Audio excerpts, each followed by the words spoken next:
I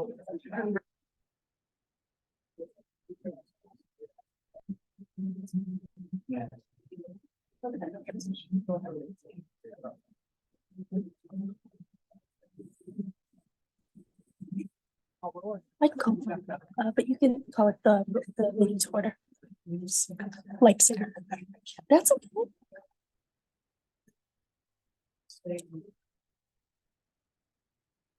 Good evening, everybody. Thank you for coming. I'm Claire Kelly, the First Ward Alderman or Council Member, and I'd like to call to order the Northwestern University City Committee meeting of Thursday, August 31st at 6:09. And our policy coordinator, Allison Leipziger, will take roll. Thank you. Councilmember Kelly, Present. Alex Dara, Present. Dave Davis, Present. Julie Johnson, Present. David Schoenfeld. Present. Thank you. Okay, a quorum being present, we'll continue now with our agenda. And the first item is the approval of the meeting minutes. So if somebody would please make a motion to approve the minutes. So moved. Do I have a second? I'll second. Okay, all in favor? Aye. Aye. Okay, no abstentions, no. Okay, great. And then the next item is public comment. Okay, so we have, there is a sign-in sheet. So if you could sign in, if you haven't signed in, we'd appreciate that. We'll use the sign-in sheet tonight. And I'll ask people to try to keep it to 3 minutes or less. That would be greatly appreciated. If you wrote down your item number, I thought it would be preferable. We can make general comments, but if there are items related to each of the topics, then I might ask you to wait and we'll take comments right before we discuss those items, if that's okay. Okay, so do we usually begin with in person and then? Yes, you could do it. Okay, so we'll start with in-person public comments. First person, Jason Bratton.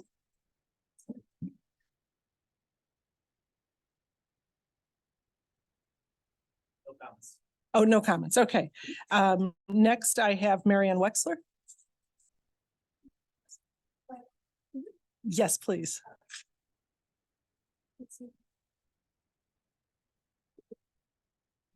I'm short. I have to pull it down.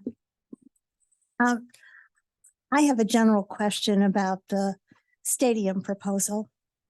Actually, it's a specific question because everything I've read and all the conversations I've heard don't address any of the specific questions I have about the plans and what you're proposing specifically, for example, for what are the routes that all of these gigantic trailer trucks are going to take, since Green Bay Road and the tracks just west of Ridge won't accommodate trucks that size. Have you planned a route?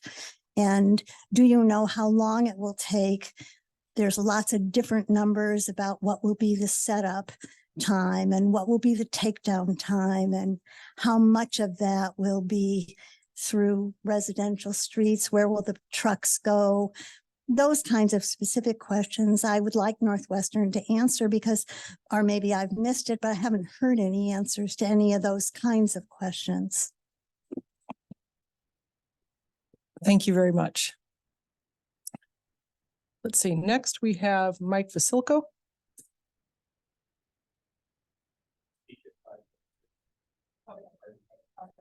Okay, that's great. Thank you. Next we have is it Renata? No comments? Okay. Next, Mike Milner. Like, Hi, my name is Mike Miller and I live in Wilmette, like just north of the stadium, and the Walsh Rhine chillers that were installed back in I'm sorry. I live about 2 blocks north of the Walsh Rhine chillers that were installed about 5 years ago. There's still a sound nuisance. Northwestern has said that they've done things to address that sound. They were quite loud this week and last week, and we have not yet gotten any information about what they are doing this year to address it.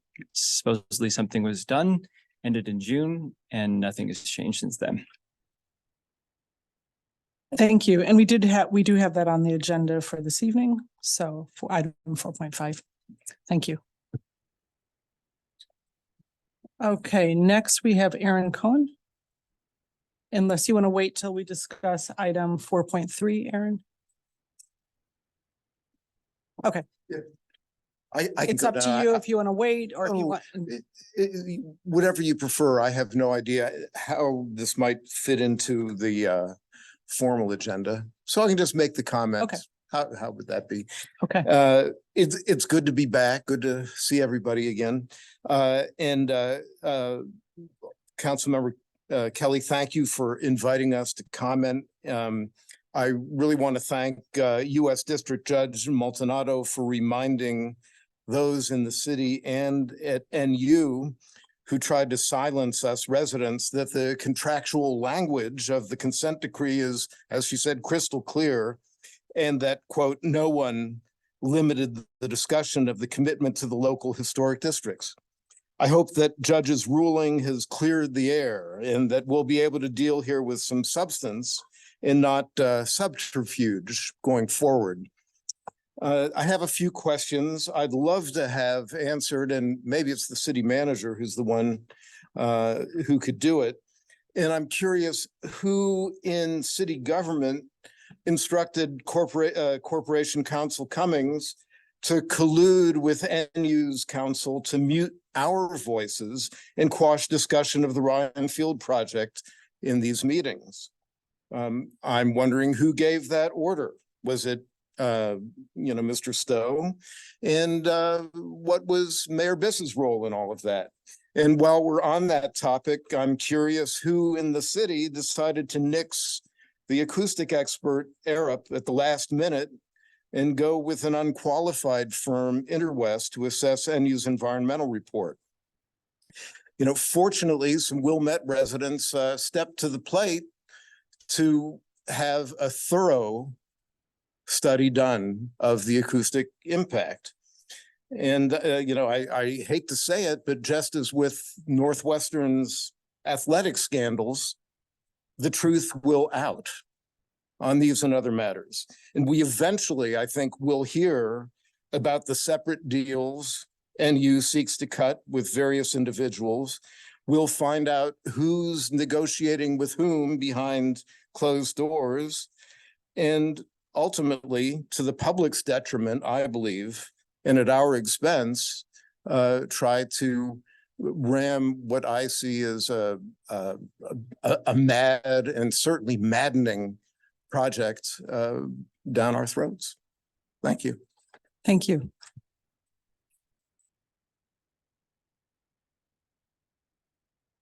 Okay, next, Dave Cook.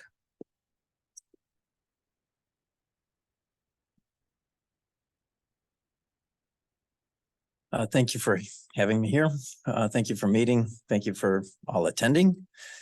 Right now, everybody knows that Northwestern is asking for a massive zoning alterations to allow them to operate a for-profit open-air concert venue and football stadium larger than the United Center in the middle of a residential district. Many of us are here tonight to voice our opposition to this proposal. We do not oppose the reconstruction of the football stadium. We oppose the creation of a for-profit mega concert venue and all the noise, pollution, and disruption that would accompany its operation, factors that are protected by the current zoning code or zoning ordinance. It should be noted that Northwestern does not need a zoning amendment to rebuild Ryan Field in the state-of-art football stadium. They only need the zoning amendments to create a for-profit mega concert venue on tax-free property. If Northwestern drops their zoning amendment requests, much, if not all, of this adversarial strife that you're seeing here tonight would go away. Northwestern offers the following benefits that would evidently accrue to the community if they get their way. They appear to tie these benefits to the zoning changes, indicating that the zoning ordinance should be for sale. But the fallacy in their argument is that these benefits could be accomplished without a change to the zoning ordinance. They promise the creation of a facility that will host community oriented events. that they could have done for a long, long time, as long as that place has been around, and they have chosen not to do it or done it very minimally. They don't need a zoning ordinance to do that. They propose the creation of a sustainable facility. They don't need zoning ordinance changes to make a sustainable facility. The zoning ordinance wants them to create a sustainable facility. They're offering a one-time $10 million contribution to workforce technology. They don't need a zoning ordinance change to give us any money. They don't need anything to change to give us some money for a workforce technology program. According to the city webpage, we already have one, and it's doing pretty well. Whole Foods, S&C Electric, and Kurt's Cafe are already sponsors of this. And I'm sure that they would welcome Northwestern to be another sponsor with them, but they don't need a zoning ordinance to do that. They say that this new program, this new construction is going to create thousands of jobs. This same design and this same construction would create the same construction jobs. They don't need a zoning ordinance to create these construction jobs. Northwestern promises monetary contributions to the city of Evanston if they are allowed to change the zoning ordinance. There's nothing in the zoning ordinance that prevents Northwestern from making monetary contributions to the city of Evanston. In fact, it is time for Northwestern to acknowledge the contributions that the city of Evanston has made toward the long-term success of Northwestern by providing it with a safe, secure, and inviting community in which to operate its institution of higher learning. Northwestern should enter in a binding community benefits agreement with the city of Evanston in which Northwestern agrees to pay their fair share toward the benefit of the community that helps sustain them. They should do this with no strings attached so that it is evident that the zoning ordinance in the city of Evanston is not for sale. Thank you. Thank you.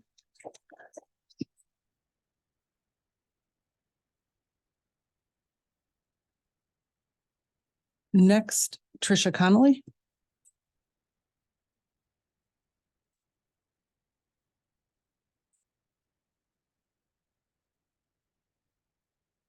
Good evening, everyone. Tricia Conley, Second Ward.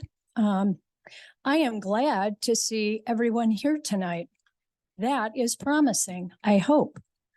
It's been said earlier about the situation of what went on behind the scenes in May and beyond.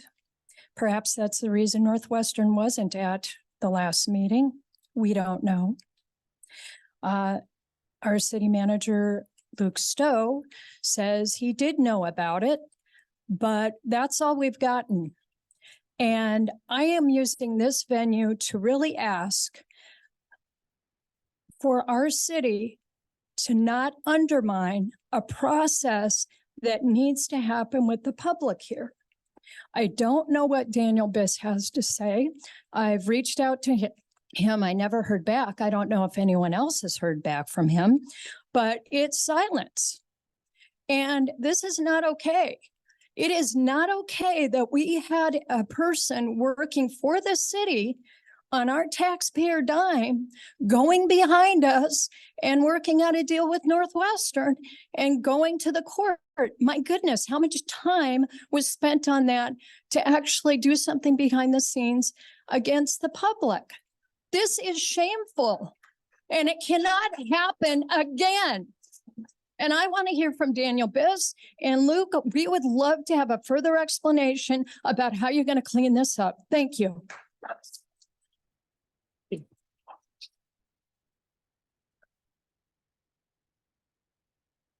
Okay, next we have Mary Rosinski.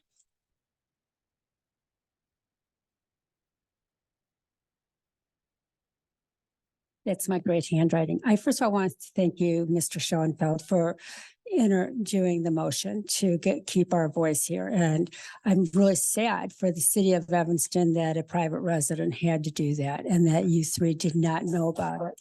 I think that's really disgraceful. I'm here to talk about actually a couple of things. One is the T1 district and the noise. And I know we've seen some of the studies. The T1 district, as you all know, is part of the zoning buffer to keep a high intensity use of the football. And there's 150 events that go on over at Northwestern Athletic Complex last year. And usually about that many between basketball, baseball, not football, but football, and the other things. And people don't know that. And they think, oh, this whole, it's only 7 events. The basketball games alone, I think, are somewhere around 50.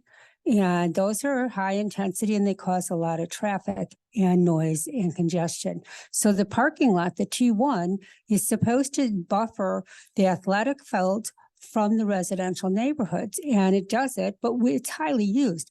If you go to a commercial use, which you're doing or trying to do, you eliminate the purpose of the T1 zone because that'll be nonstop use. We don't know what you're going to do with your the trucks, the cars idling, the partying. We know concert goers go there early, and I would say that this would be totally against that whole zone. So what are you going to do to make sure that there is a buffer zone? There should be a buffer zone, T1 zone on the east side too. And I know there's a 35-foot landscape, but those poor residents, Mike Kemprosky is only 191 feet from the building.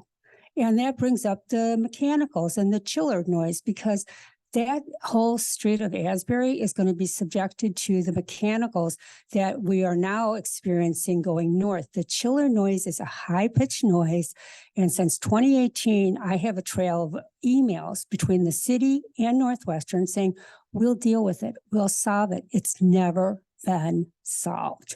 And if you think that they're going to be able to do any better on the east side of the stadium going over towards Asbury, I feel so sorry for all those people. Those property values will be so negatively impacted. And I just find this whole thing to be so outlandish that you would just treat neighborhoods and Evanston residents like we are garbage and that it's okay to come in and have these huge commercial events at the expense of the residents. It may be a great project. It's the wrong location. And so I just want to know how you're going to solve the sound problem and the gas and the pollution, because your environmental study only talks about sound, and it was a bad study. It was incompetent, and environmental means the pollution, the light pollution, the exhaust and everything else. So I think our residents and our health is more important than the profits of Northwestern. Thank you. Okay, next we have Evie Russell.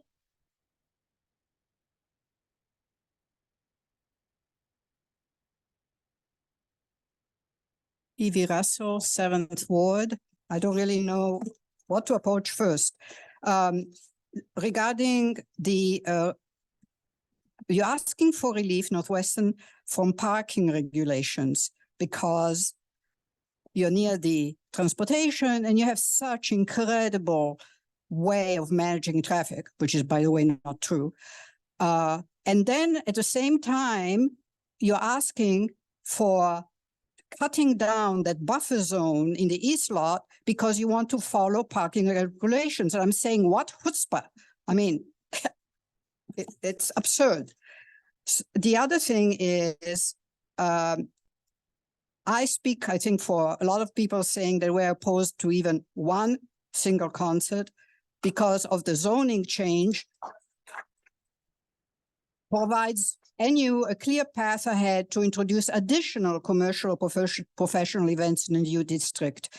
A zoning change creates a legal precedent, and the city would later have no legal resort to prevent increases in events. And you can see that in the history of NU's behavior in the U2 district. That exemplifies NU's repeated attempts to add events of a commercial nature. This has been going on in the 70s. This is not something new. They asked for this exact same thing, except that there wasn't a big stadium then, okay? And you can see just an example in Wrigley Field with the night games, what happened when they allowed for some, and now what it has come to. So I have all of this presented in the packet. The one thing I am very concerned about the pollution. And I have presented several packets now, several materials to the packet. Just to list, just for the fun of it, carbon monoxide, sulfur dioxide, aldehydes, which include formaldehyde, acrolein, acetaldehyde, benzene, butadiene, polycyclic aromatic hydrocarbons, nitropars, sulfuric acid, trace metals, nitrogen oxides, particulate matters, hydrocarbons. This is all going to be spewed into the neighborhood. I've done a calculation of just 2,000 cars within 2-mile radius, and it's 18 tons of CO2 for the 6 events that are going to be spewed out. The other thing I want to really briefly say is that I'm also opposed to the construction of the new stadium on the grounds of the demolition. And the demolition is going to pollute our environment tremendously. I think that the stadium should be renovated like in the 1960s. There's no need for an entire new construction. Thank you. Thank you.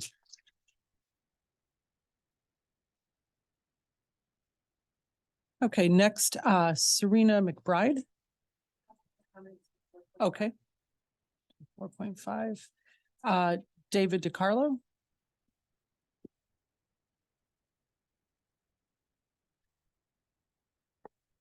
Good evening. I'm a 7th Ward resident and president of the Most Livable City Association, for those that don't know me. At this point, both Northwestern and community members have submitted thousands of pages of materials to Evanston's Land Use Commission. The press has written at least 100 articles. Countless hours have been spent reviewing and critiquing the university's claims about its proposals. And yet many have overlooked an important question that will be decided by this project. Will we, the people of Evanston, determine our future based on facts, reason, and our values? Or will our fate be determined by a powerful institution and a billionaire? Following the legal process that was set out in the Evanston zoning ordinance, the Most Livable City Association and other community groups have submitted evidence and expert reports to the Land Use Commission, which is set to meet next week on September 6th. But it seems that elements of our government have already been working for months on a behind-the-scenes deal with Northwestern. On August 18th, a draft letter of intent for a memorandum of understanding between Northwestern and the city suddenly appeared on the city's website for this Ryan Field project. And the draft states, as discussed with city staff, final public benefits associated with the redevelopment remain under negotiation between the city council and university. I have some questions about that. Which city officials have been involved in negotiations with Northwestern about this MOU with the city? How many meetings included you, City Manager Stowe? How many meetings included you, Mr. Davis and Mr. Fagora? How many meetings included Mayor Biss? How many meetings included city council members? And what was discussed at these meetings? As you think about your answers, I will share that earlier today, I received calendar entries from a FOIA that shows several ongoing meetings between city officials and Northwestern University's president, Mr. Fagora, and Mr. Davis since the beginning of this calendar year. These meetings subvert the process. No one gets to cut a side deal that upends Evanston's zoning laws. Not the university, not a billionaire, no one. I look forward to hearing your responses to these questions tonight. Thank you.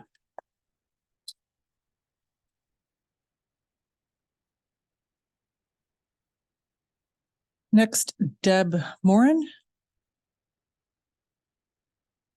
No? Okay. Sonia Cohen.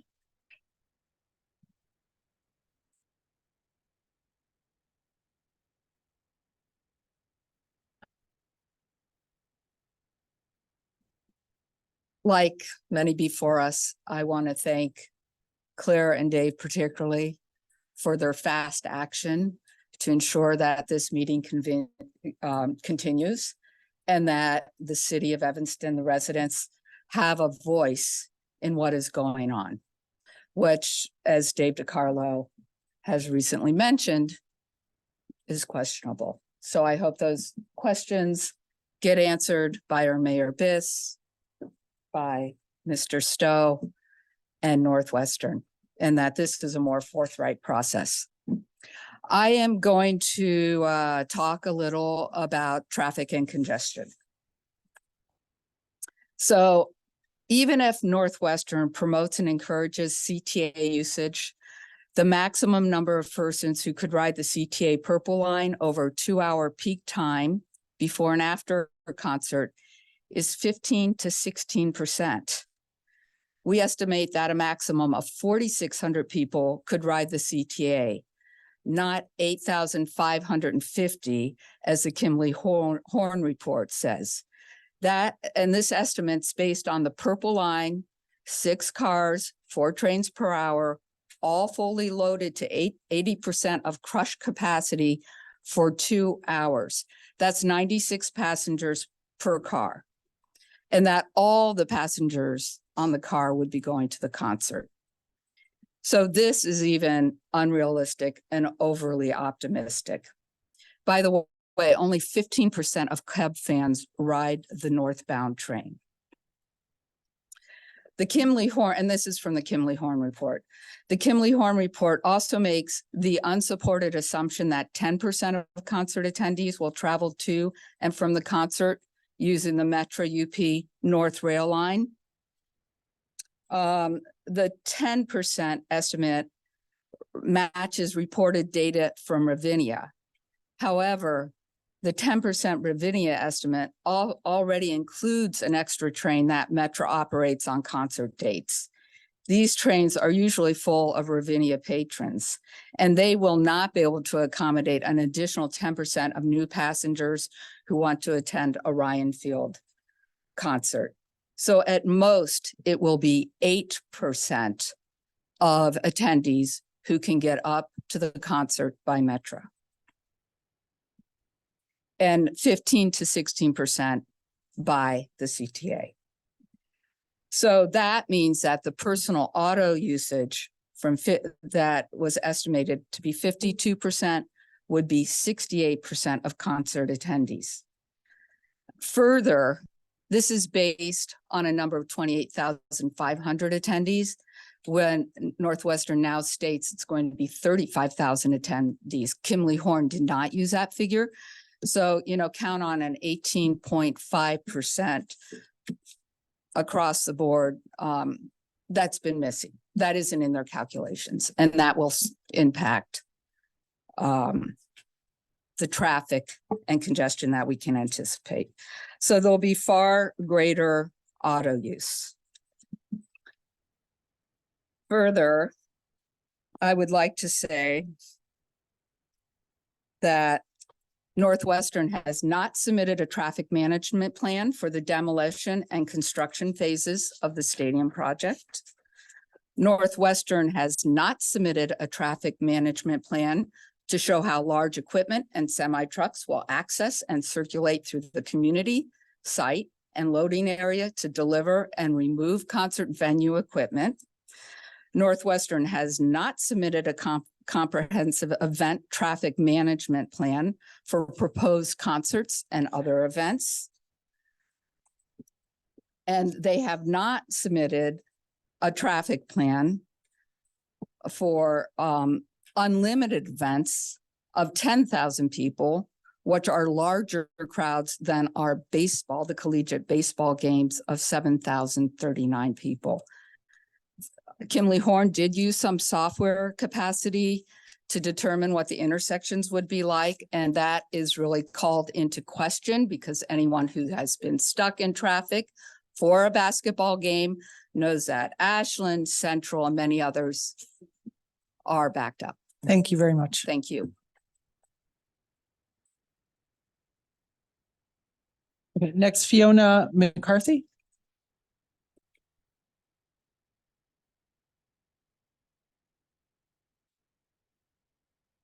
Alderwoman Kelly, is it possible to also ask some questions when it comes up to items 4.2 to 4.5? Yeah, so you'll save those for that. Okay, perfect. 4.2. Thank you. Good evening, everyone. My name is Fiona McCarthy, a resident of the 7th Ward. I also work downtown Evanston. So I've been here for a long time and have a long family history here. It's interesting that I followed Sonia because we didn't actually plan that part. But I am also concerned with traffic and parking. I have spoken passionately in the past about living just west of the stadium and the potential impacts that that will have due to the safety of the kids. I live right next to McCulloch Park. There's definitely sound impacts, which I will ask some questions about later. But the traffic component and the parking component really is a serious concern to those of us that live around the stadium. We have firsthand experience of overcrowding, of not being able to get to our properties, altercations with Evanston police, which I have brought up to our new chief. Lack of communication and coordination on game day when it comes to what routes residents are allowed to take to be able to get to their houses. I was specifically blocked from trying to get home with some out-of-towner guests, which doesn't really look good on our city. So, I am hopeful that we can come up with a better solution, not just for football, but for all events leading to what happens in the U2 district. I mean, we purchased our house knowing that we were going to be around football and we support football. Well, maybe less so right now, but we did. Very much enjoy going to football games. And want that to be a part of our life and our community. And that's what a lot of the houses in our neighborhood feel as well. But I definitely have concerns about my kids being potentially impacted on game days, as well as if the expanded use does come to fruition in the district. But one of the things that I actually wanted to bring up that I think is more specific to you, Alderman Kelly, is some of the parking numbers that have been submitted through the Kimley-Horn report. Sonia alluded to some of them about just the number of parking spaces. The report actually indicated that 52% of people would be expected to drive. We think that's severely underestimated, especially based on the updated numbers she was talking about with the train. But more specifically, there's not enough parking in Evanston to support that. The report itself says that 6,500 parking spaces will be needed to support 52% of people parking. Evanston's own city has come back and said that 80% of parking spaces are available in the parking structures, which is actually only 2,800 parking spaces. So if we add that to the 1,400 that's expected, it's actually less in the T1, which is what we're here to talk about. And we include some 200 parking spots on Poplar and around Central. We are still well insufficient of that 6,000 number of parking spaces. My concern is, what are we going to do when we're over 52% of people driving? And then secondly, how is that going to actually impact the businesses downtown? There has been a lot of talk about the impact to downtown and people hoping that this will drive business. But let's just think real quick, because I know I'm running out of time, about how that scenario is really going to work. This concert might start at 7. So people, if we're lucky, will hopefully come at 5 and they'll go to dinner downtown. And that would be great. That's what we're hoping for, right? But they're going to park in the parking garage. And now at 6:30, they might take the L and they might go up to the concert venue. But then what about all the people that want to go to dinner at 6:30 and 7 and 7:30 and 8? And where are they going to park now? What about when we don't have enough parking garage spaces anymore? And now people are parking in the streets, specifically along the L lines, because that's how they're going to then get up to the concert venue. So I have a very large concern, and I think the business owners really need to actually start looking at these numbers. Thank you. All right, Mark Carlin.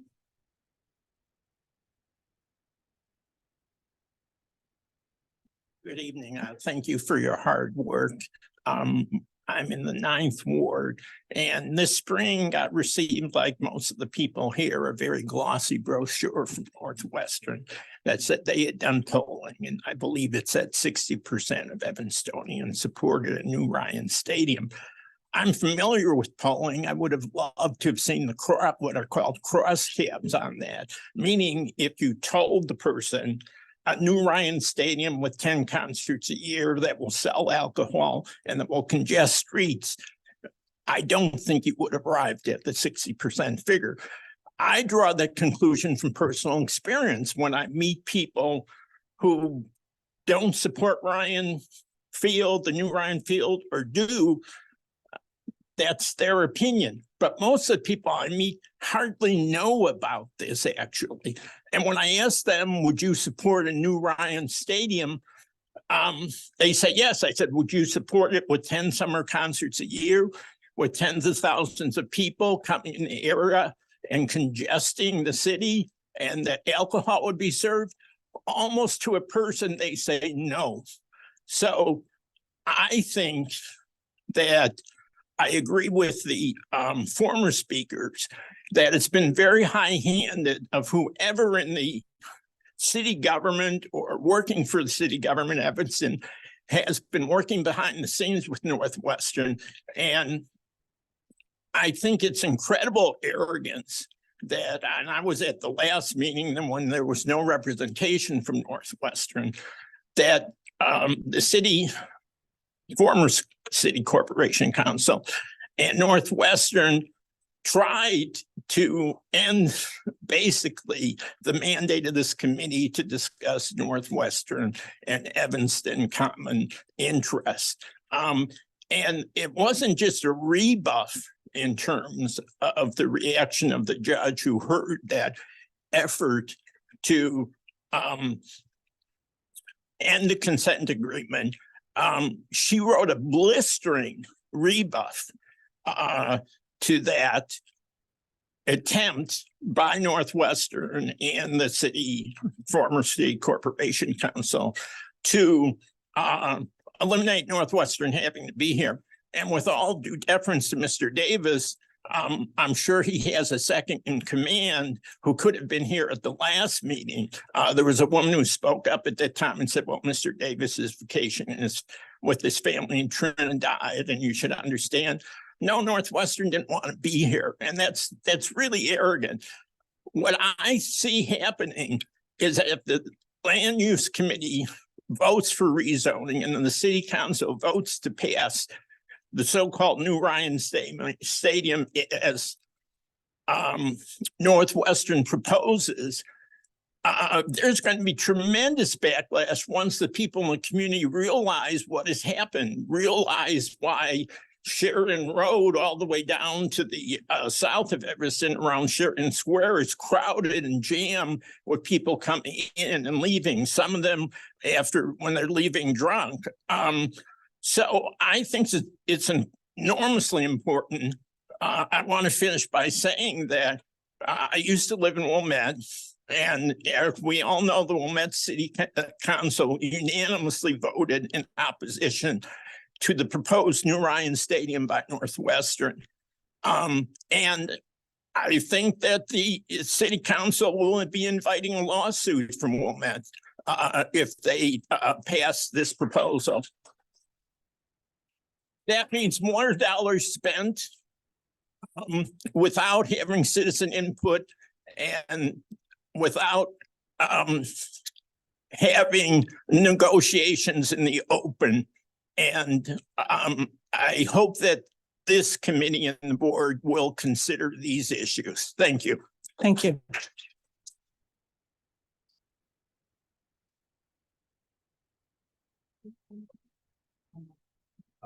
Not that signed up, but there are a couple folks.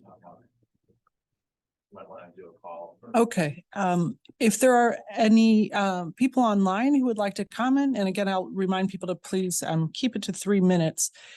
Is there anybody online who would like to ask a question or make a public comment? Yeah, can you hear me okay? Yes. So I'm Andy DeFreitas. I live in Wilmette, about a half a block into 3rd Street. My main concern is with the traffic analysis.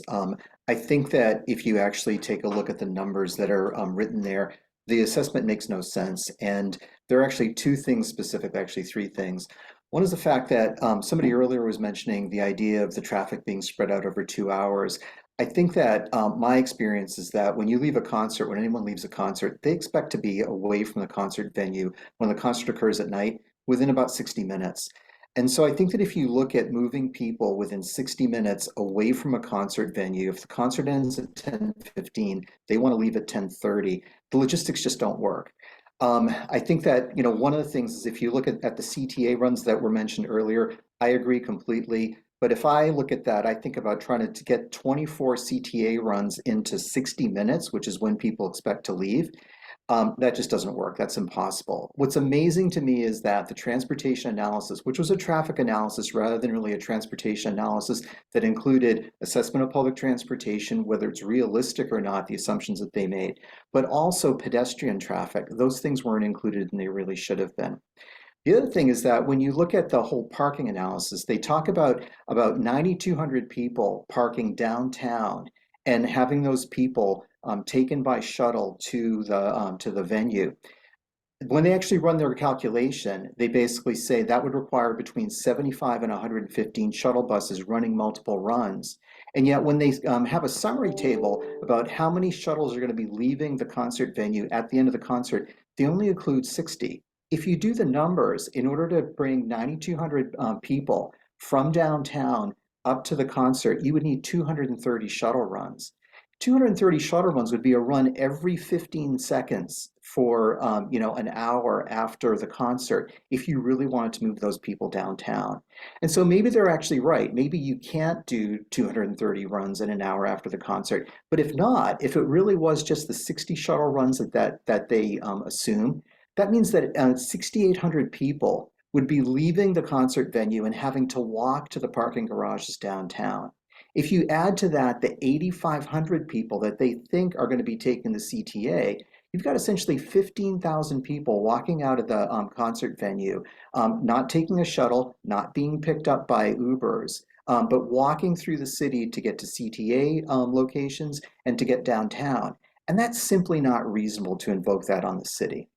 Or on the neighbors rather. So I think that when you take a look, when you just start with the numbers that Kimberly Horn provides in the traffic analysis, you do grade school math, you realize that the logistics are impossible. And what's really appalling to me is that Northwestern presents all this in a way that, quite honestly, if somebody submitted this report as a class assignment for a class at Northwestern, I can't imagine they would actually pass that class. This is ridiculous. It doesn't work. The logistics doesn't work. And to have this presented to us by a nonprofit organization with a $14 billion endowment that's asking to run a commercial operation out of a facility on which they pay no taxes, that's simply irresponsible. And I hope that the Land Use Commission and the City Council takes that, looks at that very seriously as they're making their recommendations. Thank you.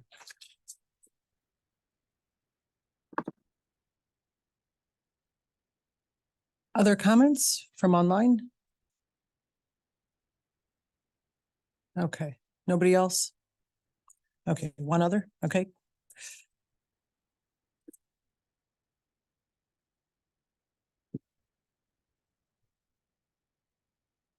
Hey, y'all. Leslie Williams, 7th Ward, President of the Community Alliance for Better Government. And I actually wanted to address a slightly different issue. And so this is from a letter that 15 African-American leaders sent to the roundtable last week. And it's really addressing the supposed benefits that this project is bringing to the African-American community and a very savvy publicity campaign that has been very divisive and essentially has attempted to pit African-American residents against the residents of the 7th Ward. Ever since Northwestern launched its massive publicity campaign, a persistent justification has been that the project will create generational wealth for Black residents. Op-eds from clergy and from project supporters insist that Ryan Field will provide unparalleled benefits to Evanston residents, including the teenager in our 5th Ward trying to figure out her future.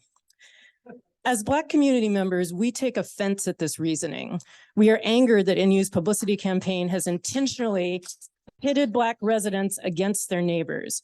Brochures mailed to our homes touted the cornucopia of benefits accruing to Black Evanston, strongly hinting that anyone opposing this commercial district was racist. This is offensive and untrue. Given Northwestern's Given Northwestern's years of complicity in redlining and segregation, its abandonment of the skilled trades program, its demonization of a Black student athlete and his unionization effort, and the current allegations of racial harassment in the athletics program, we question the sudden commitment to the well-being of Fifth Ward teenagers. In his most recent communication, President Schill claims that our construction manager, Turner Walsh, is focusing on workforce training and planning to align with Northwestern's commitments to underrepresented communities. This might be more convincing if Northwestern had chosen a Black or Latino construction firm, as opposed to Turner Walsh, where 91% of the senior leadership is white. What evidence do we have that Turner Walsh has indeed been providing such opportunities to Black and Latino workers? We've been told that representatives from the Evanston NAACP and the Black clergy have been negotiating commitments with Northwestern. Who are the parties to these negotiations? How have they engaged with the larger Black community? They haven't. Where is the accountability and transparency? Let's face it, these seemingly insincere benefits currently on offer are a pittance, given the $100 million Northwestern is getting as part of the Big Ten media contract and its nearly $100 million operating budget surplus. If Northwestern is truly committed to doing right by Evanston's Black community, we have a few suggestions. Northwestern could develop and fund long-term affordable housing and a home ownership program. Northwestern could contribute 25% of the assessed value of their property to Evanston's 2 public school districts. Princeton University, for example, will contribute more than $14.6 million to the Princeton Public Schools over the next 5 years to make up for lost property tax revenues. Northwestern could reinstate and expand the skilled trades program with an annual financial commitment tied to the profits from football tickets, food, and merchandise sales. Northwestern could commit to hiring 35% annual hiring and subcontracting, not with minority or women business owners, but with businesses from the Evanston Minority Business Consortium or the Black Business Consortium of Evanston North Shore. Northwestern could commit to funding free or sliding scale childcare on Northwestern property for all Evanston residents. The best way to guarantee these commitments would be through a legally enforceable community benefits agreement, not through unenforceable agreements deliberated in secret. CBAs negotiated with community members in other cities and with other universities have included guarantees on first hire for local low-income residents, environmental remediation, affordable housing development, wage floors, and union neutrality. We call on Northwestern to take advantage of this moment and to change the narrative by investing significantly in initiatives proven to build Black wealth, initiatives that would be controlled and managed by Evanston's elected representatives. We call on the university and supporters of the stadium project to renounce these divisive tactics, and we call on Evanston residents of all races to demand and expect more from our leaders, rather than trading our community's health and livability for a mess of pottage.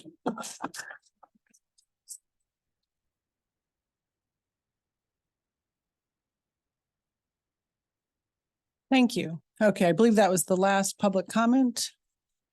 So there are a few public comments that we'll circle back to folks who wanted to speak with related to particular agenda items. And with all, I think I know Julie and myself, we've been taking notes about the questions. We'll bring back all your questions. And if they can't be answered here, I would just ask that maybe representatives present from either the city or Northwestern can maybe let residents know where how and when they can get answers. I'm sorry. Okay, the first, if someone would like to move, the first item on our agenda is a 4.1. Oh, and I thought maybe before we start, just a little bit of level setting to be clear about this committee. This committee, as is stated in the consent decree, is really to meet on a regular basis to discuss and make good faith efforts to resolve issues through collaborative communication. I mean, this is really a wonderful venue that I hope will always continue. And I'm glad that we're all here tonight. So, and I also thought maybe I should mention, just read what the T1, and if, it's regarding T1, T2, and U1 property districts that are related to zoning, congestion, parking, noise, sighting, and appearance. So I think this is just an incredibly valuable committee to collaborate in open discussion and to hear each other and to really try to make a good faith effort to resolve these issues, as has been going on for nearly 20 years now. Okay, I think enough said on that. So if someone would like to move the first item. Yeah, so the first, turn this on, I mean, this is really changing from the, from talk about the, stadium to talking about the basketball. Here it is. It's 4.1. 4.1? Oh, you want me to read You can just this? say, I move 4.1. Oh, I moved 4.1. Yeah. Sorry. Second. Okay. Okay. So we'll start discussion about the signage and enforcement of the rules for basketball court next to the Foster Walker. Okay. Sorry, didn't understand the routine. Well, this is kind of a switch of topics, getting back to the basketball court across the street from my house in the 1900 block of Orrington. And, you know, we've been talking about it for a long time. And I was hoping we could get an update on the signage. Sure. But there were a few other things I wanted to mention, bring up about Foster Walker. So have you got anything new on the signage? Yeah, we can talk about that. First, thank you, Councilmember Kelly, for convening this meeting. Julie, so there are two items in response to the Foster Walker courts. One, we had discussed before that we were looking into adding additional landscaping around that space to serve as a visual buffer and also for additional sound attenuation. Alex has an update on that he'll speak about. The signage in particular that we had discussed, I know the last time I spoke to you and your husband, there was a request to have specific language on that signage. Yes. And so a couple things. So we're not opposed to the signage. I did speak to our folks in student affairs, and they would like to engage our students in the process. That is a student's residence hall. And so we thought it would be good for our students to be engaged in kind of discussions that we're having, particularly when it's around signage that can impact their usage of that space. So I just wanted to share that with you. Okay. So what are you envisioning for a way to put residents and students together over the signage? Yeah, so I mean, that's something that Councilmember Kelly, I know you've talked about convening meetings with students and neighbors before. I think that's probably the easiest way to go about doing this. But I, in this regard, I do think it makes sense to have our students work more closely with neighbors. This can be one example where they're actually engaging more, because I think that's a two-way street where they can learn from the neighbors what your concerns are, and then you can also hear from them. Right. I mean, for example, one of the things that we heard from our students recently is that they don't have a lot of activities to do on campus, right? Northwestern is a place where fun goes to die. And so, although we might not understand what are some of the unintended consequences of our action, I just think what you'll learn as well is when you engage with students, they're incredibly reasonable. And so I think if you explain to them what your concerns are and what you're proposing around because specifically, I think the concern that you might get, and again, this is why dialogue is important. I think the concern you might get is restrictions on the hours that they can use that particular basketball court, right? Because I know you're proposing to restrict the hours to 8 p.m., which is, more restrictive than, for example, City of Evanston basketball courts. Sure. And so they just might have concerns about that. But what I would propose to this committee and how we move forward with this is to at least maybe have conversation with our students. Councilmember Kelly, if you would be okay kind of facilitating that discussion, and then we can propose sort of what you would like to see on signage. And I mean, sure. I guess I understand the idea of bringing the students in. I mean, we talk with them a lot. Okay. My husband crosses the street very often to talk with them when it's really, really loud, yelling, bouncing off the different buildings so that we can't even use our yard because the games get so loud, or games that go, that appear at 1 a.m, that kind of thing. I mean, he's walked across the street at 1 a.m. So, I mean, I understand the idea of talking with students, and I can appreciate that. He certainly is, they're reasonable when he talks with them. I just, we've been talking about this for like 2 or 3 years now. And so that this is coming up now that we want to, I mean, You know, we talked about a sign a year ago, and now we're talking about having conversations with students. It's fine, but you can imagine how frustrating it is to us that it's taken this long to get to the notion of even needing to talk to the students. Sure, great, you know, let's do it. Let's do it quickly.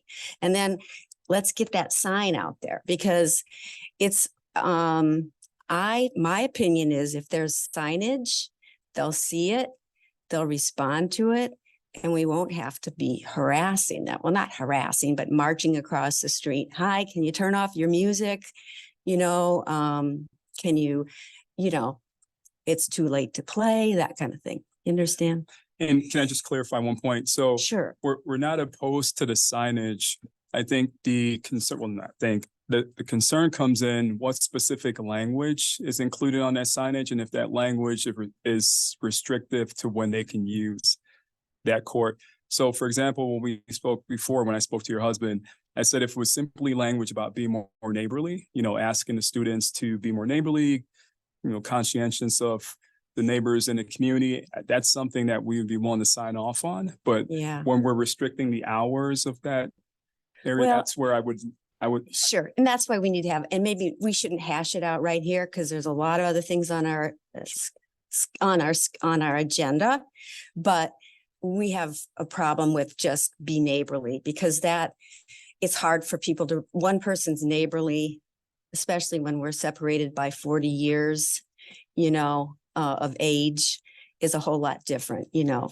And if I could just add, I think we need something systematic. So, you know, we had discussed having RAs. You know, if we can agree on a time that, you know, would be that we would ask students to stop playing basketball in the residential neighborhood, I think that would be helpful for the signage. But I think we also need something more like having our RAs, at least initially, after we put up signage, to circulate by the courts and redirect students to the basketball courts that are near the Bob dorm and, you know, that are clearly away from residential, because there are other basketball courts on campus that wouldn't be disruptive. So I think we need more than just a be nice, but something that Northwestern will commit to in a systematic way in terms of asking either our student RAs to, you know, pass by the basketball courts.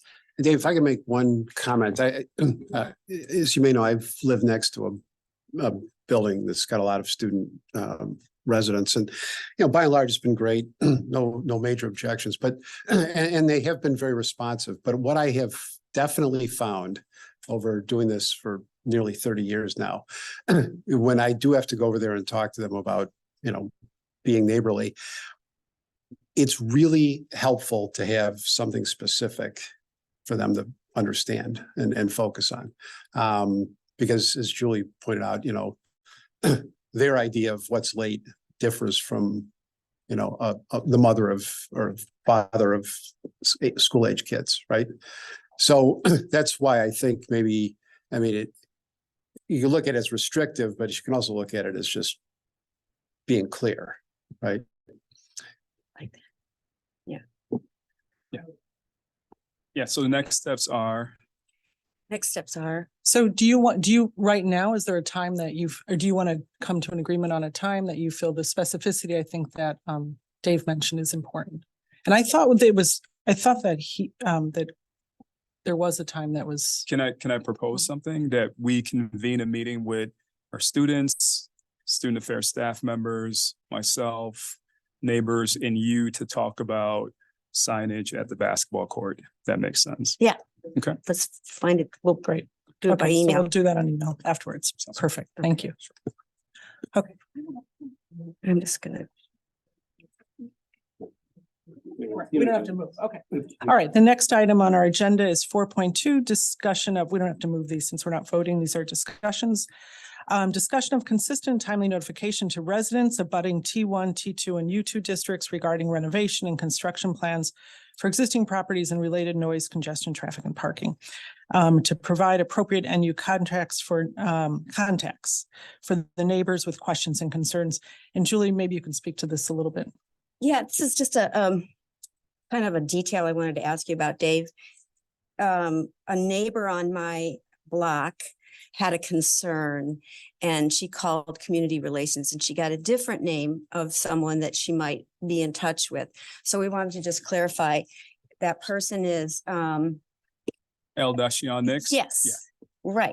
That's And she had a good experience with him, although it didn't solve her problem, but she found him to be very, trying to help, and, but I'm just wondering, are you the person we should continue to call? I know you're real busy and I just couldn't tell from reading the website, Yeah. should people call him? Where should people start? They should, and we'll clarify that. Actually, that's really important. So L is new to my office. He's actually been in my office for 4.5 months now. He is going to be dealing directly with constituents on these types of complaints. So I guess we can put that information out there and share them in the meeting minutes. Happy to share his contact information and email address, but they should continue to reach out to him directly. Great. I mean, and that's just part of another thing that I don't want to belabor right now, but on our block, we're right across the street from Foster Walker and the health services building. And there's been a lot of work there this summer. And so all summer long and last summer too, but all summer long, we've had just, sort of, we never know when it's coming and it's loud. Often it's very loud that there's work going on across the street. So they know they should start it. They can't start before 7. So they come, the cars are idling. Sometimes the doors are open. Somebody's got their radio going while they wait to get busy for work. So there's that issue, which is we really wish that the vendors knew, to understand that people are sleeping across the street right there. And so, if they can be as quiet as possible before 7, don't turn the machines on and let them warm up before 7. And the other thing is if we could come up with some kind of consistent way to let people know when something's going to happen. And I was thinking back to when Obama spoke at Khan Auditorium. I don't remember how you guys did it, but it came up quickly. It was a lot of stuff you guys had to, there were streets blocked off and you notified us. And I don't know how you did it, but you did it. And if you could find a way, to have an email list or something to just be able to say, hey, noise is starting this week on, re-roofing the health building, or this, or just, in the beginning of summer, hey, we're tuck pointing Foster Walker, that would really go a long way to that's talk about neighborly. That would it wouldn't feel so abrupt. And because we know construction's loud. We know sometimes you just have to get through it. But if there was some consistent way to just communicate what's coming down coming down the pike, that would be really, really helpful. A flyer, anything. Yeah. A postcard. So I just, we do have, like when we have construction downtown, the property owners doing the construction are supposed to notify the businesses, and sometimes that doesn't always happen the way it's supposed to. So is City Manager Stowe still here? Oh, yes.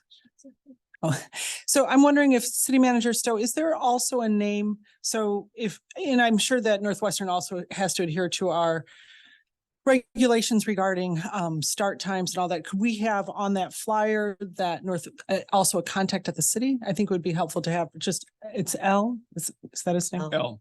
L, and then also a city contact. I think would be nice to have for residents that abut Northwestern property. Sure, that'd be fine. Yep. Okay.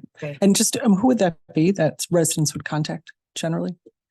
Would that be construction? If about construction. Yeah, talking about construction. So just like when we have, downtown construction work going on, and I know recently where property owners, they didn't notify. So who would be the person to ensure that, or could be it listed on that card also maybe as a contact at the city? Yeah, I would say for now, Laura Biggs, and then we can go from there. Great. Okay, thank you. So we'll coordinate that. I think it would be great if there could be cards that go out notifying residents, both with the contact information from Northwestern and then also to the city with timely notice. Thank you. That's terrific. And Fiona, I know you mentioned 4.2. Was there something that you wanted to comment on with regard to notification?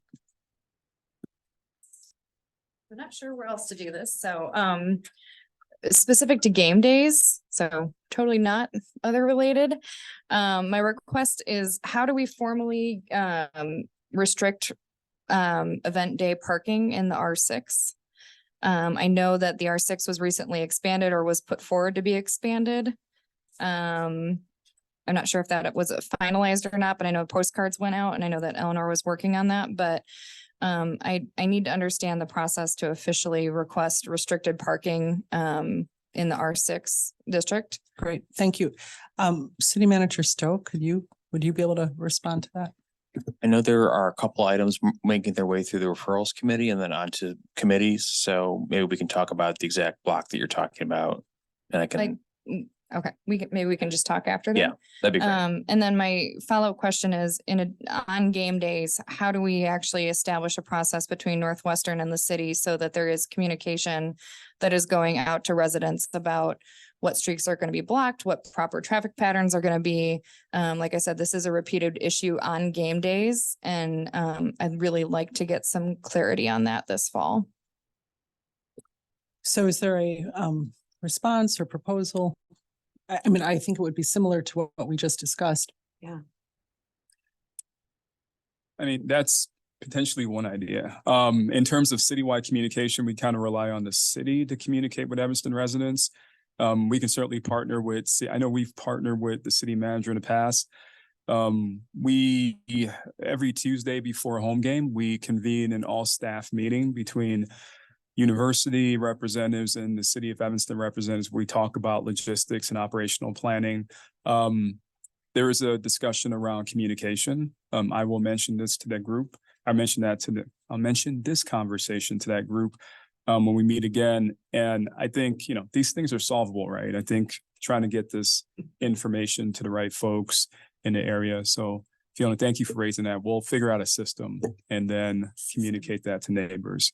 So I understand whatever's been used, you feel hasn't been. There's been no communication. I mean, I think that's the biggest issue, is that I know that Central is going to be a disaster. So in one specific instance, I went down Lincoln and I cut up Eastwood to try to get to my street, and then crossing Central, there was a cop standing in the middle, and I said, "Hey, I'm a resident. I live over here." And he said, "Too bad, go another way." And we ended up in this discussion in the middle of Central Street. So clearly that's not productive interaction, especially when you're trying to manage a lot of traffic flow and residents are trying to get to their houses. So there was a barricade. Eventually they did move it for me. I was able to get home, but I said, okay, well, is Broadway blocked off? I don't know. Right. So even though the police officer I was talking to didn't know the answer, I know that Wilmette has barricades. Livingston typically is blocked over on Green Bay. So there's a lot of blockage that happens during game day. And so I don't know if that's actually coordinated with you guys. But because it's related to game day, I felt that this was at least a place to start asking for the conversation to be had. Thank you. So we'll follow up and see if there's a more effective way or a way to actually get the word out to residents within, I don't know what the distance is, but yeah, we're happy to work on that further, and we'll work with Northwestern on that. Thank you. Great, thank you. Okay, the next item is anything else on that? Or Julie, are you? Okay. Next item, discussion of issues related to planning, land use, building, and zoning pertaining to the T1 buffer zone between the U2 Ryan Stadium and residential neighborhoods related to congestion, noise, traffic, parking, appearance associated with the proposed commercial, professional use within the U2 district. And I just want to read, if I have it here, I think I do, just what the definition is of the T1 zone, just so everybody knows. The T1 transitional campus district, which is that parking lot, that Ashland Avenue, it's been designed to serve as a buffer between the broad range of highly intensive college and university uses permitted in the university districts and the low density residential uses located in the adjacent residential districts. The T1 district, because of its proximity to existing residential developments, is the most restrictive of the university-related districts. So just to make that clear. So on this topic, let's see, 4.3, I don't think anybody set aside their comment. Oh, you do. So you had 4.5, but we'll keep this. Okay, 4.3. Okay, Fiona. Sorry, everyone. This is very exciting. I genuinely am excited to be in front of you and being able to, ask questions about parking on football games. So thank you for the time. So this one specific to the T1 parking and potential noise impacts is what I have some comments and then some questions that I am hoping that you can answer. So just to start, I did submit a letter to the roundtable a month or so ago, reviewing the analysis that Northwestern had submitted. When we had our June 27th meeting with the 7th Ward, there had been a submission that unfortunately the people presenting were not able to provide commentary on during our meeting. But the updated analysis did show, per the city's request, to adjust the sound levels being shown in the T1. So that's why I'm bringing it up now. And the subsequent neighborhood around Wilmette, as well as McCulloch Park, where I've already stated that I live. So that updated analysis was done to reflect the different frequency ranges that happen during a concert. And the original analysis had said that, we'll see ranges of 70 to 80 in the neighborhoods. But when they actually updated that analysis, it showed that there would be levels of 80 to 90 around McCulloch Park and 100 decibels actually in the T1 zone. So just for reference, the ambient right now in our neighborhood is actually about 40. And the issue with sound is that it's not, 10 degrees is not like 10 degrees hotter. Sound is rated on a logarithmic scale. And so when you add 10 degrees of sound, you're actually doubling what you hear. So to go from 40 to 50 is double. You go to 60, you double it again. Do you get my drift? So when we are talking about having an ambient condition of 40 in a neighborhood, and then all of a sudden in a concert scenario, we're talking about 80 to 95. That is a significant impact. The WHO states that road traffic at 45 or at 53 and air traffic at 45 can have adverse health effects.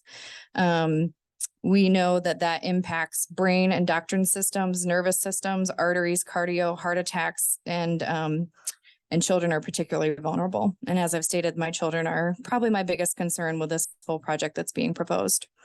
So what are we going to do about that is really my question, because these are numbers that are coming out of Northwestern study. These are not numbers that I think they're going to be.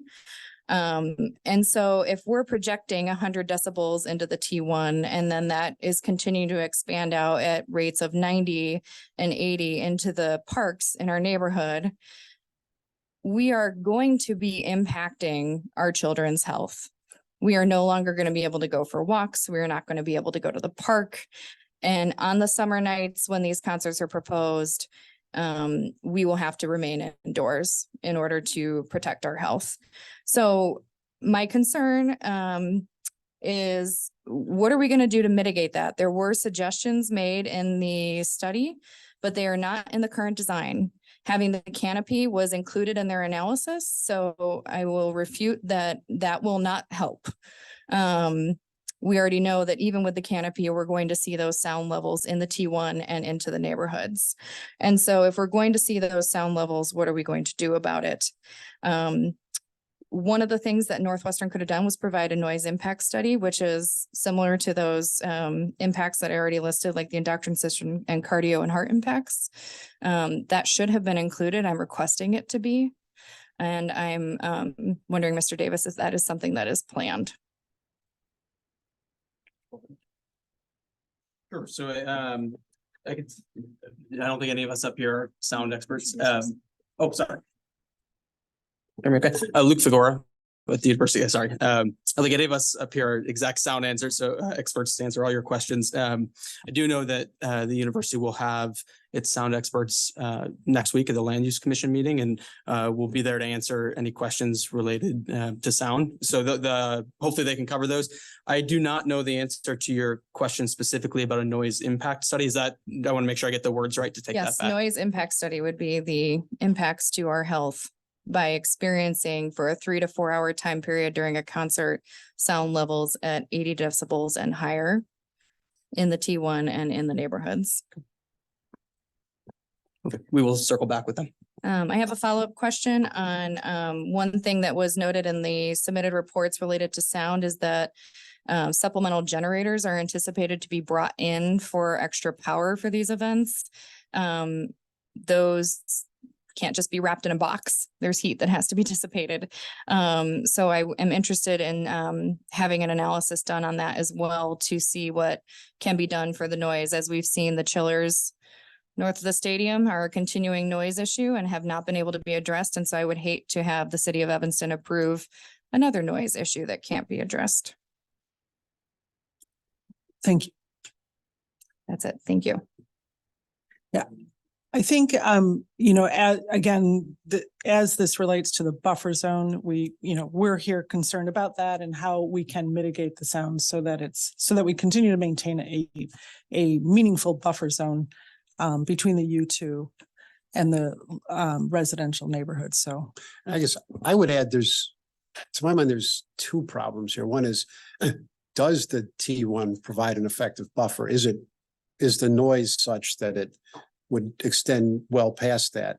But I'm also concerned about noise emanating from the buffer zone or other factors. So I don't know where, for example, you would keep the trucks and buses that might be running all night. Are they going to be there? Will there be tailgating in the parking lot? Those sorts of things. So it's twofold. One is, does the T1 provide an effective buffer for the basically any of the impacts emanating from the stadium itself and its immediate surrounds? But also, is there activity going on in the T1 zone that then creates its own impacts on the adjacent neighborhoods? And that would be, parking, it'd be tailgating, it'd be, anything else, and, set up and take down of structures, band shells or stages, that sort of thing.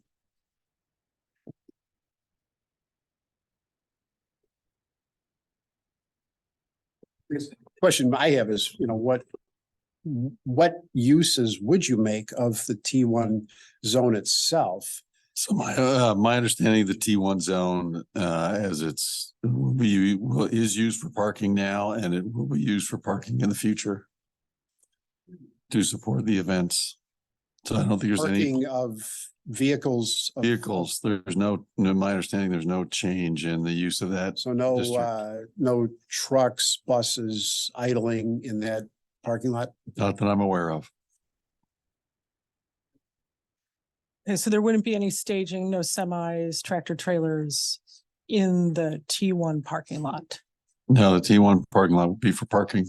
for cars. Correct. For Question earlier about was there a full-blown plan to answer those kinds of questions? When will there be a presentation of a full-blown plan? Because these are not answers. We say, my understanding is, or I don't know if there's another plan, or we haven't discussed that yet, or it will come out later, or. Thank you. No, I agree. I think it's important that we see this. So this would be presented for the first time at Plan Commission? But don't these have to be presented? Don't these have to be submitted? I mean, Land Use Commission, sorry. This doesn't have to be submitted so far in advance? It has. September 6th is next week. So this all be presented fully blown? I guess where would a resident be able to view this, understanding that there will not be any, idling trucks or semis or staging in that T1 zone? That's not that. Yes, I believe the submission for the Land Use Commission is posted online, and anyone can view that. The university will be presenting at the Land Use Commission next week, and we'll have all of its experts and consultants available to answer questions that arise during that period. And so I think that's the venue for that. Okay. So, I think if the presentation doesn't cover it and those questions are asked, the university will have answers, or the consultants will have answers to those questions. yes, Can you please come up and use the microphone? use the mic if you would. Thank you. Yeah, right. Otherwise, folks on who are watching on, they can't hear the questions. Sorry. I think that's the point I was trying to make in my presentation, is that the Kimley Horn falls far short of answering thoroughly all the different questions about the transportation management plan for semi trucks, for construction vehicles, for events that are 10,000 or less, let alone the mega ones. And on the one hand, I appreciate what you're saying. On the other hand, you're really not providing those answers unless there's a new report that's coming out before September 6th. And I don't know if you have a suggestion as far as that. Is there a new report coming out before September 6th? The materials for the Land Use Commission that the university have submitted are posted, and we have no additional plans for additional submissions before next Wednesday. So if I can just say one last thing, City Manager Stowe, because of some of these missing items, is the city staff asking Northwestern to provide them transportation management plans that don't cover many things that would be part of concerts and events? Yeah, so those are ongoing conversations back and forth between the city and the university, and those conversations will continue starting next week with Land Use Commission. So will there be documentation of these conversations? And all that's posted online, all those staff rebuttals to Northwestern's proposal, it's all online. Okay, thank you. Thank you. So Yep, go ahead. Speak into the mic, please. My name is Deborah Moran. I lived for 30 years, 6 blocks south of Wrigley Field, and moved to Evanston about 7 years ago. I recently moved to Wilmette nearby. I talked to Tom Tunney, the alderman of the 44th Ward, when this was being proposed for Ryan Field. I know him well. I lived in the Wrigley Field neighborhood when they decided to allow 6 night games a year. It's now up to 42 evening events. I will tell you unequivocally what I have been told happens at Wrigley. Party buses will be chartered by people coming in from the suburbs or other locations and will be expected to park and will idle close to the field. We do not have a city that has places that will be able to accommodate large idling buses, trucks, and other vehicles that will be away from residential homes. That will be, it's something that happens. There's no doubt about it. It will be something that happens, and they will be idling near everybody's homes. Thank you. Okay, this is also regarding the T1. Oh, sorry. I just wanted to make a comment. Earlier it was said that the noise, and then you'll be forced like to be indoors. Well, now when there's a football game, we have a guest in our where we eat, our lunch or whatever. We are there eating, and the windows and storm windows are closed, and we can hear perfectly well what goes on in the stadium. And we are not even that close as a T1 neighbors. Okay, it doesn't harm our hearing, but it is very annoying. It's like having a third person with us. So the other thing is, if the semis are parking underneath the structure, they are technically not on the T1 parking lot, but the pollution will go in that, we will not stay contained underground. So it will affect the T1. Then the sound of the bandstand, if you have a bandstand which is 2.5 times as big as those micro buildings that there was a project going on with the city to introduce micro buildings on Grant, and they're 360 feet square footage, and the bandstand I believe is under 1,000 feet, 900 something. So that size of a bandstand to have music there, the sound will go into the T1. Northwestern, when has a thing on their university site that if employees are subjected to, and I'm paraphrasing here, I don't know the exact amount of minutes, I think it's 10 minutes or even less of decibels in the, I think it was 80s or 90s, they're supposed to report to their hearing specialist facility.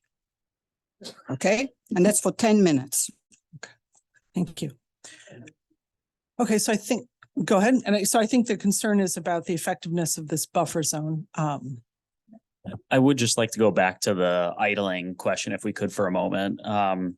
So my understanding is it says that the applicant on behalf of Northwestern for the text amendment is Luke Fagora. That's you, correct, Mr. Fagora? That is my name. Yes. Okay, and it does say since the beginning, there's been many versions, but there's always been this provision you're changing. It used to say in the zoning code, tractor trailers may not remain running while parked on the public street or in off-street parking areas. Do you need to see the copy? Is that correct? Are you speaking with respect to the T1 zone? The existing U2 district. The T1 zone, is that what we're talking about here? I want to make sure I'm answering the question. Well, what you're changing it to is vehicles may only idle in approved designated areas on private property. Is the T1 area next to the stadium private property? There's also parking on the east side of the stadium. That's not my question. Is the parking on the east side and both the T1, both areas are both private property, correct? The T1 district on the west side of the stadium is private property. Correct. And it says here, you guys would like to change it so that vehicles may idle in approved designated areas on private property. That's your words, that the zoning change that you have proposed as the applicant to the city of Evanston, correct? If there's a clarification to the T1 the need for parking in the T1 district, we are happy to clarify that wording. So where will vehicles be idling then? Where are you proposing with this change? Where are you proposing to idle vehicles on private property? The university has parking in the T1 district lot every day of the week. There's about 800 spots in that lot. There's no current plans for any idling vehicles in that lot. So then would you be amenable to removing that? It sounds like you don't need this change then. I believe the change you're speaking to speaks to the entire U2 district, not the T1 district. It simply, the previous restriction was on any public street or off-street parking areas. Now it's saying that you could now idle on private property. So that's the change that Northwestern is proposing. It used to be there was no vehicle idling for temporary events at all. Again, I believe what you're referring to refers to the U2 district. Does it specify U2 or does it say just private property? It now says private property. The existing wording is vehicles may not, tractor trailers may not remain running while parked on the public street or in off-street parking areas. Once again, it's being changed to vehicles may idle in approved designated areas on private property. So that would include T1. So would you be amenable to restricting it to U2? We are happy to take a look at that question that you raised and bring it back. Not that I want. Thanks for answering my questions.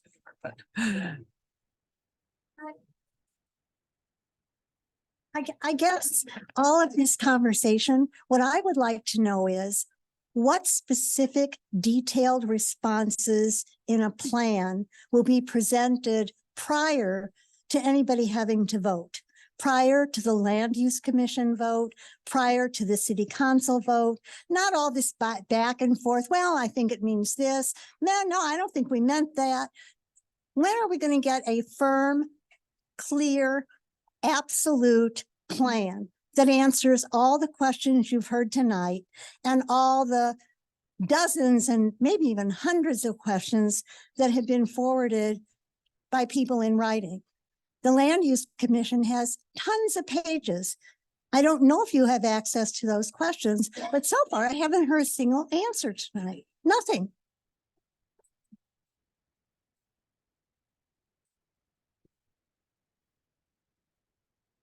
I think that this past conversation, I think that this past conversation about the T1 district and whether or not it would permit vehicles other than cars, including gas spewing buses, and if anyone been to a big concert like at the United Center, there are all sorts of vehicles that come with big concerts.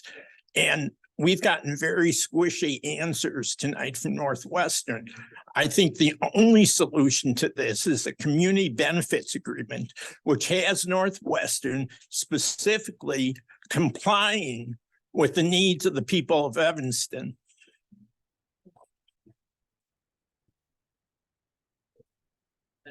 Question? Yeah, sorry. So in the application, it does say that events are supposed to end at 10 PM and 11 PM for the weekends, for Friday and Saturday respectively. My question is, I did not see a plan for what happens when those events don't end on time. So we are going to sticking to the T1. If there are a bunch of people parked and a concert goes past 10 or 11 o'clock at night, or any event in particular, and now all of a sudden a bunch of people are parking and now it's 12 o'clock at night and oops, the CTA is not running anymore. What is the plan to address events going past? And before you say they won't, I'm going to ask, who do I call when they do? Because is Evanston Police going to show up and empty out the Ryan Field Stadium? Because I know that neighbors here have called in the past and about just tailgating noise after 11 PM, and Evanston Police have responded and say that they won't address it. Is there Northwestern Security that's going to clear out the facility at 10 o'clock at night? Do you have an answer? Again, I think with respect to the T1 lot, those lots are used all hours of the day currently. But if there are buses idling in the T1, which is what was just read out in your zoning application on private property, which is T1. So let's just follow the logic, because I know you only want to talk about T1. If now all of a sudden we have noise in the T1 past 11 o'clock at night, what do we do about that? As I said before, I'm not aware of any plans that have idling buses in the Okay, T1. but what about just noise in the T1 past 11 o'clock at night? Just like today, if there are concerns about the noise in the university's lot, Dave gave contacts for his office. There are plenty of ways to contact the university and raise concerns about those, and we work closely with the city of Evanston to address those concerns. Because I know a recent Beyonce concert spent $100,000 to actually extend the train lines when their concert ran late. I know that there's articles posted online where the band has announced, we don't care that we're supposed to be done at 10, we're going to keep going, we'll pay the fine. So I want to know, because it's not included in your application, how you're going to come up with a plan when these events go long, because inevitably they will. Thank you. Maybe the city manager. I was just going to say, and this is in general terms, if there is someone, an organization, whoever it is, violating noise beyond a certain time frame, beyond the deadline, then that's 866-5000 which is police non-emergency. So you would call 866-5000. The police would be dispatched to deal with that.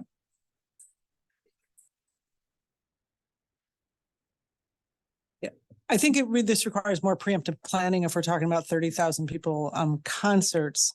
But so I would also ask that there's some sort of plan in place so that we don't, to address that issue. I think the other question was regarding Ms. Wexler's question about having some of this that's not currently presented, about where the idling buses, about where all the, the semis will go for bands, where will they park? Because currently I think we don't know, and it suggests, because of the statement about idling on public property, I trust you that that's not where they're going to go, but it's not currently presented in any of the documentation that's going before the Land Use Commission. Go ahead. I agree with you. I think that if you're not getting any sound, solid answers, I go back to my original premise. Don't approve a zoning ordinance change. If you don't know what they're going to do, all this goes away. Don't approve a zoning ordinance change. Thank you. And I just want to remind everyone, this is a venue for collaborative conversation and to provide Northwestern with your concerns and issues. So thank you. I think this is all very helpful. I'm changing my position in line. So I I'm was at sorry, you were, I was at 5.2, but it's more appropriate for 4.3, 4.4. Can I speak to that now? let's see. So I had a few more questions regarding on 4.3 related to congestion noise. I mean, so the T1 zone, we won't have any tractor trailers. There won't be any, none of that. It'll be just, I know it's not written in. I'm just I would suggest that be written in, but just some confirmation of that this won't be a loading zone, unloading zone, a staging zone at all, correct? No idling, right? I'm aware of no plans that have any kind of that activity in the T1 zone. Okay, so no Why don't we just not be not aware? What if we feel and say, no, we're not gonna do that?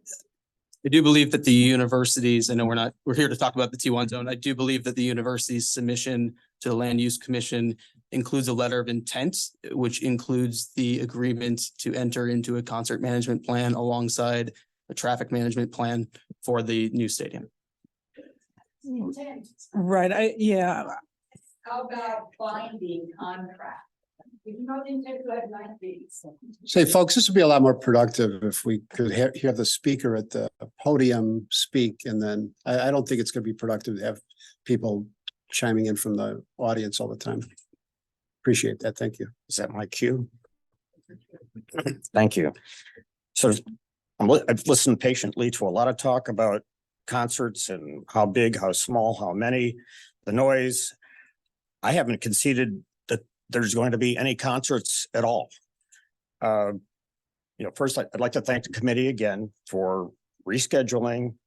So Dave Davis, could be in Jamaica on the 12th, and now he's back. So I appreciate the fact that everybody's here.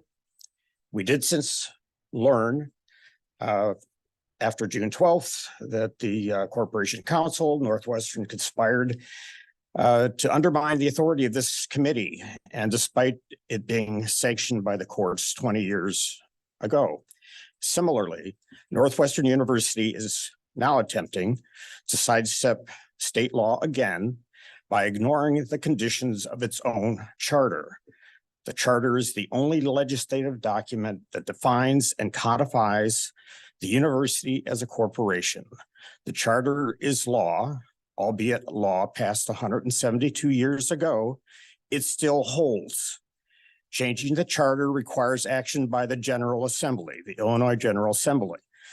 And that's where Northwestern has to go first before they come back to this committee or to the Land Use Committee to ask for a zoning change. The charter language is crystal clear.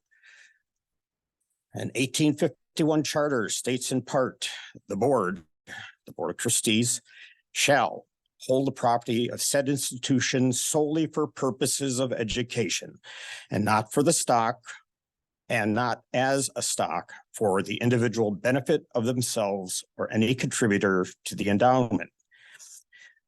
This is what it says, plain and simple, much like the judge who ruled against Northwestern and the Corporation Council recently on this committee's authority. It's the same issue. But Northwestern doesn't like the restriction of solely for purposes of education. Their proposed text amendment is a blatant attempt to trick uninformed Evanston officials into unknowingly undermining the charter's language. a backdoor way for Northwestern to unlawfully secure for-profit, non-educational uses. No can do. Go to the General Assembly, change your charter. That's the protocol. That's the law.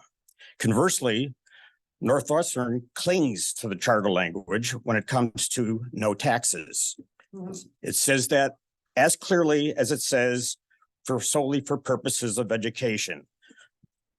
It's clear, nobody can argue with the fact that Northwestern is said to be tax-free because of the charter. Sadly, Northwestern can't pick and choose which words in the charter they will abide by and which words they won't abide by. You got to abide by everything or get it changed by the General Assembly. The change of use from a not-for-profit educational use to a for-profit non-educational use is for the General Assembly to decide. No one else. That's the protocol. That's the law. The city of Evanston, this committee, land use committee, the zoning department, the city council, nobody has authority in Evanston to review and or approve a for-profit non-educational use on any Northwestern property, including Ryan Field. To do so would be unlawful. I encourage the university to move forward only with its presentation as it relates to the new Ryan Stadium. The stadium is on property zoned for that use, and that should not really be a question, although there's many questions about how you're building it. Conversely, as the university president recently suggested, Northwestern should withdraw its text amendment application, attempting to fool the city and the Land Use Commission into unlawfully undermining the authority of the General Assembly. It's the General Assembly you have to go to first, not here. There is an even more important passage in the charter that should concern Northwestern in Section 9. Should the corporation at any time act contrary to the provisions of its charter or fail to comply with the same upon complaint being made to the Circuit Court of Cook County, a circuit attorney shall, not will, maybe shall prosecute on behalf of the people of the state for forfeiture of the charter. That means you could lose your tax-free status, and it means you could lose your charter. Northwestern University's charter is a state of Illinois law. For-profit, non-educational uses are not permitted. Only educational uses are allowed. That's the law. When I say the law, you go back, this document I've handed out to everybody, gives you everything I've received from the state of Illinois, certified and otherwise. It all starts with laws of the state of Illinois, and it goes on to describe the charter, the first charter, a document and all its amendments under that same heading, laws of the state of Illinois. So go to Springfield, do that first, then come back. Thank you. Thank you.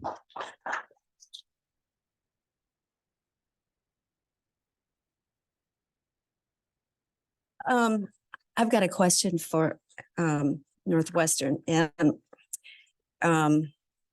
it's kind of going back to the idea, if the zoning changes or if the stadium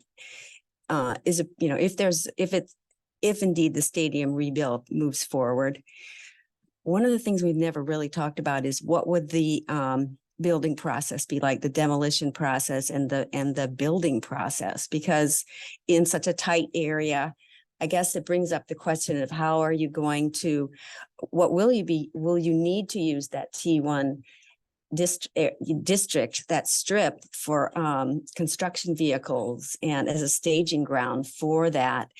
And I mean, and it also kind of brings up the question of all the pollutants that are going to be released in the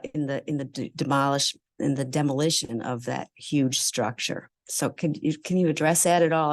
Are there detailed plans for that? The university plans to use the T1 district throughout the construction period for the purposes it's used for today, which is parking. Okay.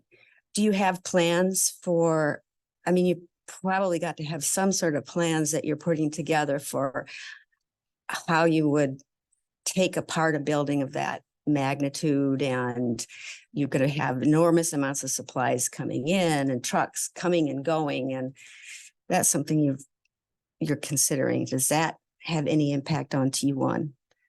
You're right. That's super complicated. It doesn't have an impact on T1. T1's used for parking for our athletic facilities today, as well as some other third parties that park there. Okay. So just to clarify, you're saying it will have no impact on the T1 zone, the construction? That The university plans to use the T1 zone as parking throughout the construction process. but for construction, parking for construction, so it would be No, trucks throughout the construction process used for parking as it's used today. as it's used for cars, just for cars. So all the construction parking would take place on the U2, in the U2 district? Is that what I'm understanding? I'm not aware of any construction parking today that's expected to happen in the T1 district. So it will all happen in the U2 district? Right? Said I'm not aware of anything else in the T1 district. Okay, thank you. Okay, we'll move to the next item. Okay, the next item is, there is in the plan presented, there's, if you all could talk about potential plans for future band shell and ancillary structures outside of the stadium within the U2 district, but adjacent to the T1 district, and potential impacts related to planning, land use, building, noise, and all that, as would impact the T1 zone with regard to congestion and parking.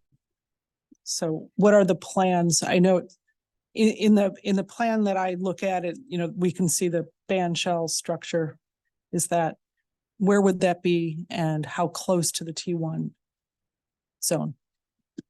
There are a series of improvements in the land use plan that would be in the U2 district. They surround the proposed new stadium itself.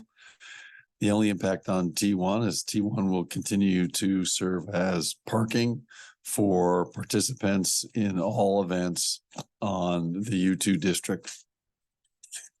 What will those events be? I'm just not understanding what exactly is planned for those ancillary structures. I'm not aware of what the programming is at this current point in time. Is somebody at Northwestern aware of it? I believe the university is going to present its plan for Ryan Field next week, the Land Use Commission, and I think the planning for all the exact events for the community that might happen in 26 and beyond, I think are still being planned. So nobody knows how these ancillary structures are going to be used? I think there are ideas for find how. out when we do. Well, I think there are ideas for how the whole U2 district is going to be used, and those are going to be discussed at the Land Use Commission. Can you share them with us now?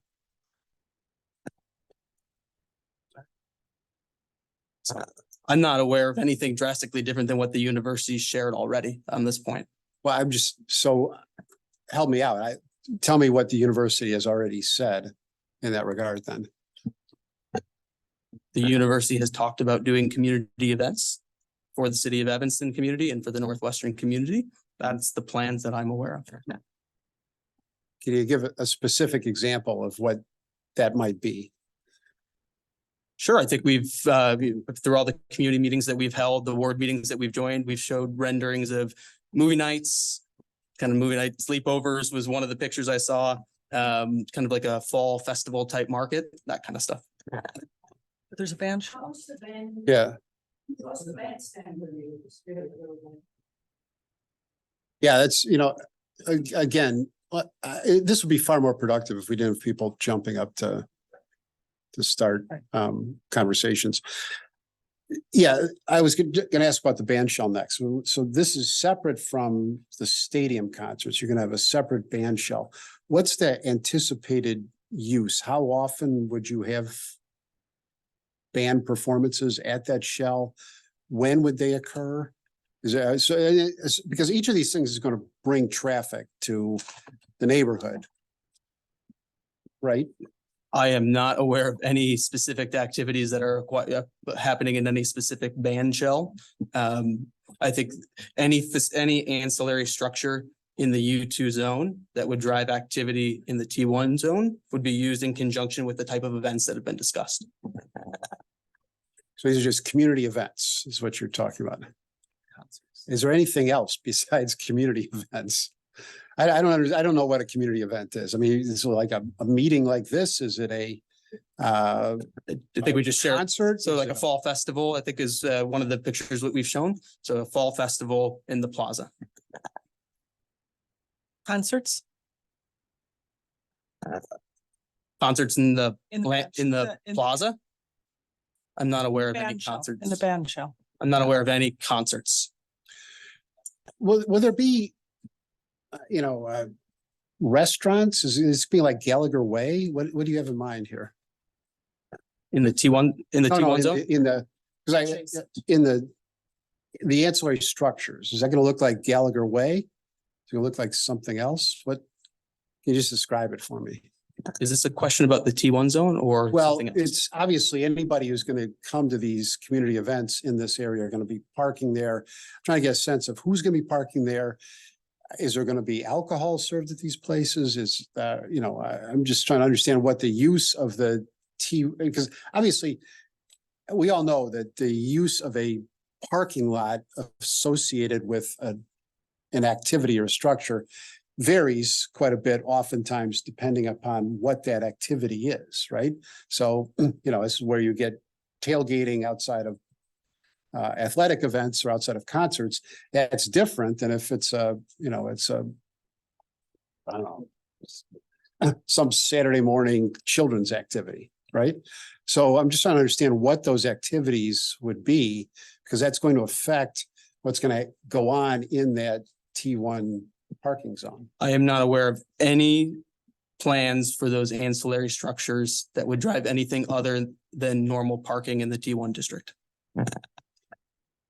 Well, normal parking can involve, depending on your view of normal, it could involve a wide range of activities. So let me ask you, is alcohol going to be served at any of these activities?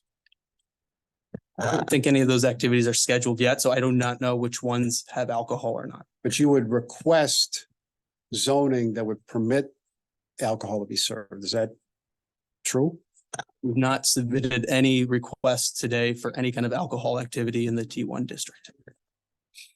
That wasn't my question. I'm asking about in the U2 district where people will be parking in order to come to those activities and then leave through the T1 district. Is there you anticipate alcohol service in any of the ancillary structures in the U2 district? I do not know the answer to that. So it's possible. I don't know the answer to that. Who does know the answer to that? Well, like I said before, I think many of the community type events that you're referring to will be designed, if the stadium's approved and move forward, will be designed in conjunction with the community to understand what people would like to attend at Northwestern and at the new Ryan Field. And if people would like nothing to happen there, is that also a possibility?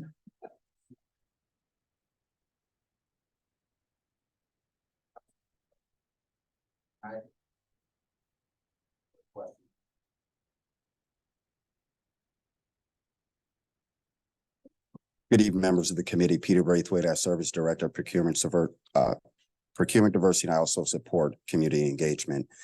Having been a part of so many of these conversations, I can appreciate the questions. And I would just share with members of the committee as well as members of the public that are here concerned that this process starts with land use. And it'll also go through planned development as well as city councils. So I think they're great questions they're asked. I've been writing down a number of them. A lot of these details are going to be covered by the group of experts that are going to come. So I see a very long agenda that's here tonight with some other issues that I'm sure the committee is concerned with. I'm watching our team take notes. I think just to move things along out of respect for everyone's time, if we just note the questions and make sure that they're addressed during the land use commission, I think might be helpful for this process. Thank you very much. And thank you all. Yes.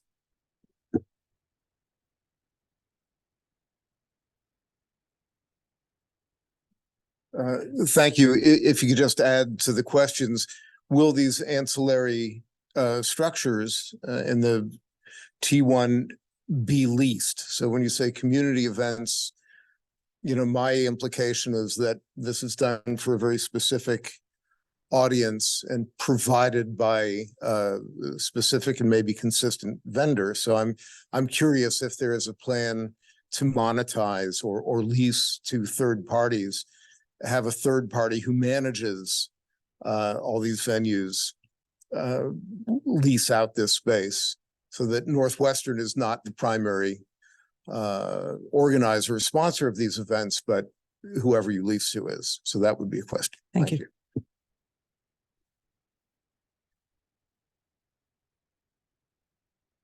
Would you like to respond to that?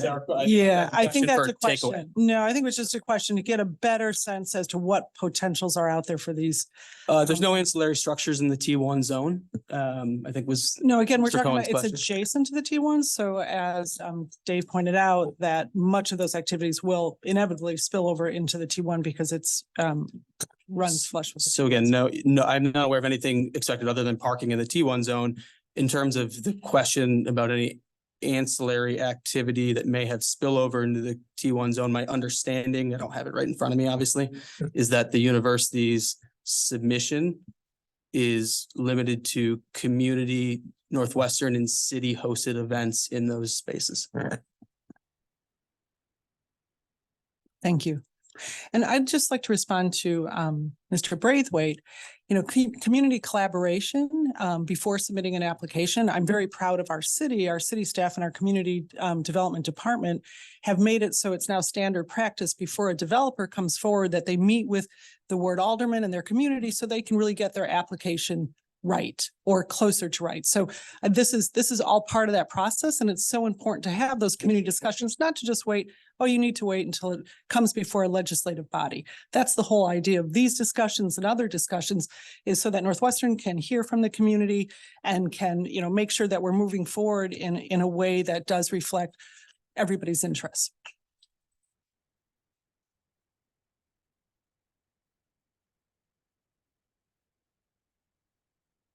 Okay, so we'll go on to the next item. All right, the next item is discussion of concerns. This has been going on for a while, I know, regarding noise disturbance from the chillers on the north side of the Welsh Ryan Arena. Could you address those? And what the plans are to, I know residents have for a long time expressed. So the chillers that are used to air condition the Welsh Ryan Arena do comply with the city noise ordinance, and they have done so since the building was opened. We spent hundreds of thousands of dollars to reduce the noise. Most recently, this summer, we wrapped all of the chiller equipment and the pipes between the chiller and Welsh Ryan Arena in special blankets. They're designed to reduce the noise. And that's the most recent action that we've taken. Is there somebody here who's, would you like to speak to that?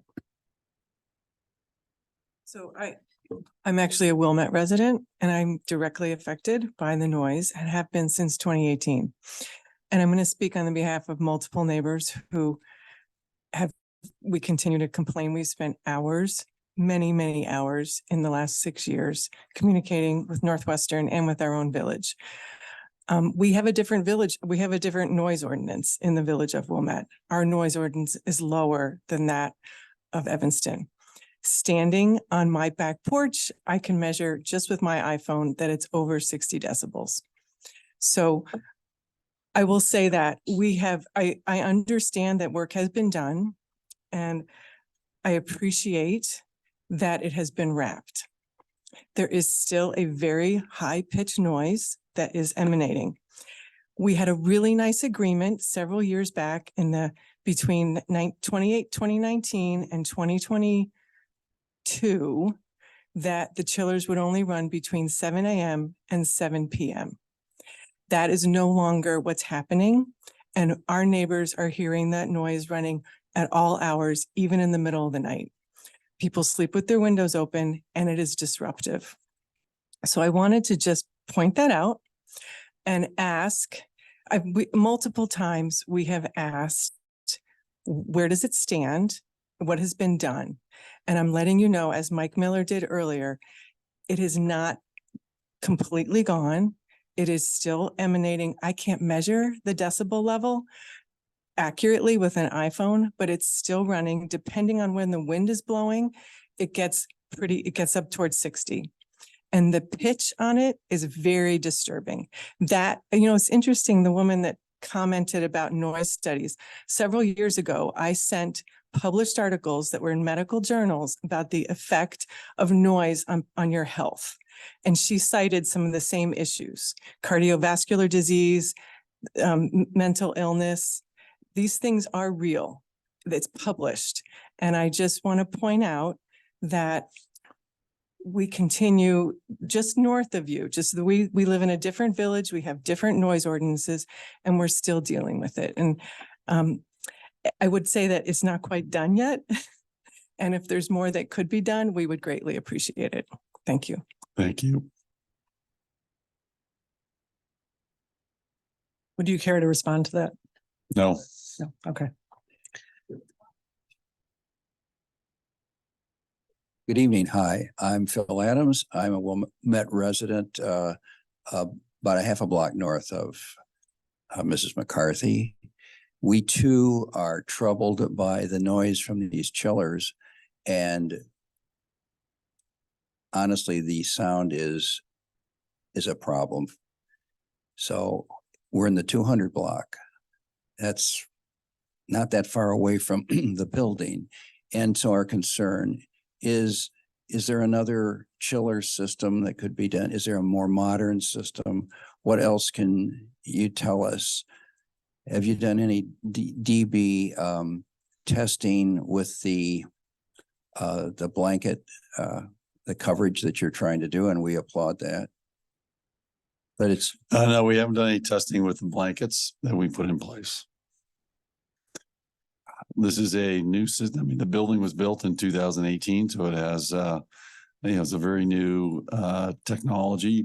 And, like the rest of the buildings on that campus and at Northwestern, we, at the time, buy the latest technology and have maintained it up to industry and manufacturer standards since then. So, as I've stated, but the question is really, what else could you do for your adjoining neighbors in Wilmette who have different sound levels than Evanston? We're required to meet the Evanston noise ordinance, which is where the property is located. I get that. So, but what would you consider doing that would solve the problem for the greater community? Well, we just did that. We just wrapped all the equipment in blankets to reduce the noise. So we don't know yet. Is that correct? We have not measured the reduction, no. Okay.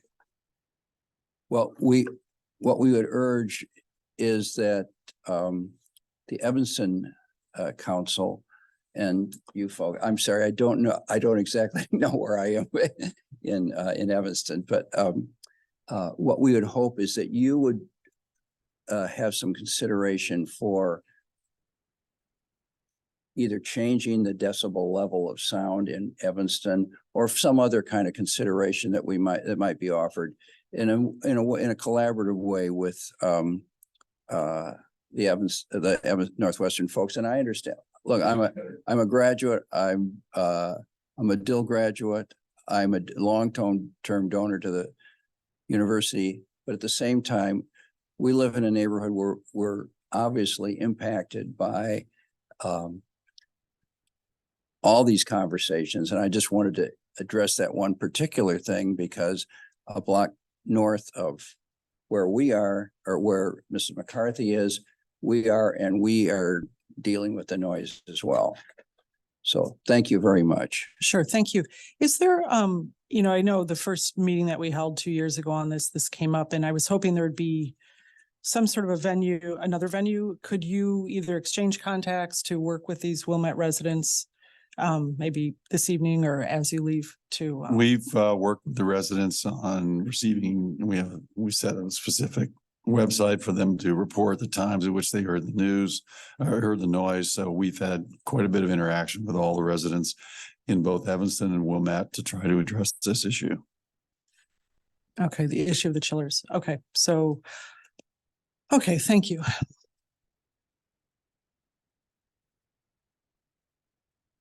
Okay, no other comments? Oh,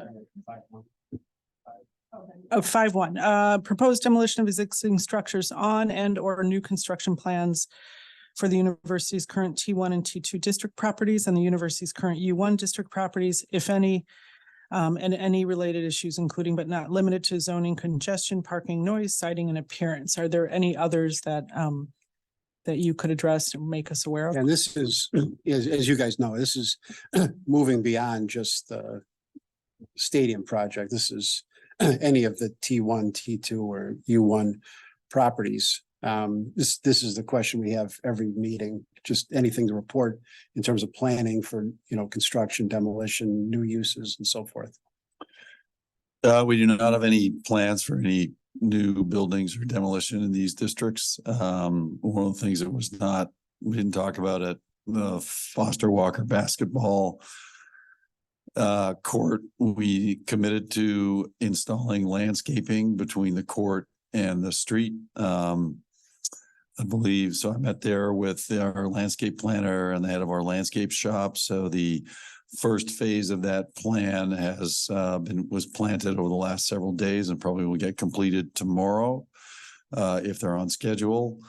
We anticipate this to be a multi-year process as the plantings both grow in and mature, which will hopefully over time provide greater buffer in terms of sound and sight.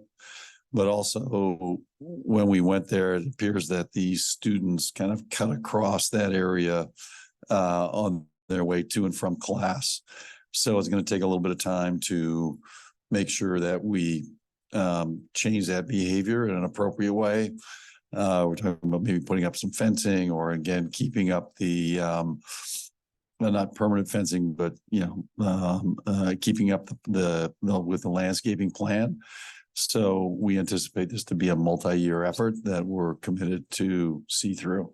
So that's, we heard about some other typical summer maintenance programs that we have in all of these properties, but no major construction. Can I ask you, in between Foster Walker and the buildings on Emerson and at Sheridan Road, there's a big area that's all fenced in. Can you tell us what's going on there? Well, in all likelihood, what happens is that Northwestern has a central utility plant down by our cooling pond, and then we distribute high pressure steam to about 80% of the campus buildings. And so in all likelihood, we're in there repairing one of the vaults that the gentlemen go in underground to be able to do maintenance on those steam lines. And often if you walk around campus and you see steam coming up through the ground, either in the winter or the summer, that's usually a sign of a leak in one of our steam lines. And so we're constantly repairing those lines. We spend about somewhere between $3 to $5 million a year in repairing those leaks. Okay, thank you. You're welcome. So 5.2 is just anything other than demolition or construction? No changes to our land holdings in that area. Okay, well then, seeing no more comments, one more comment. Can I go back to the last item about demolition? Has anything been determined as to what's going to happen to contain the dust and the debris that comes from the demolition of the stadium? So that process will be managed by our construction manager, Turner Walsh. They're the leading stadium constructor in the country. And so we anticipate that they'll have a plan to mitigate that dust using typically in demolition, you see them water down the areas that they're demolishing. The trucks get washed as they go in and out of the site. So there are all those, we would expect all of those industry standard practices to be implemented by Turner Walsh. Would that be discussed in the land use meeting or will anything be said about that to the council? Well, that I'm not aware what's in that submission, but if there's a question to that regard, I'm sure we can answer it. Okay, thank you.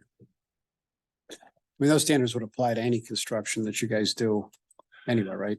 Yes. Okay, any other questions or comments? Then I'll call this meeting adjourned. Thank you all for coming this evening. Oh, I'm sorry, one last comment. I know there were a lot of questions about negotiations. There were two questions about negotiations with regard to the outline for the MOU. If city manager still, I don't want to discuss these now because of the hour, but if you could let residents know where they can go or who they can contact for answers about that, as well as questions about who directed Corporation Counsel Cummings to file the motion.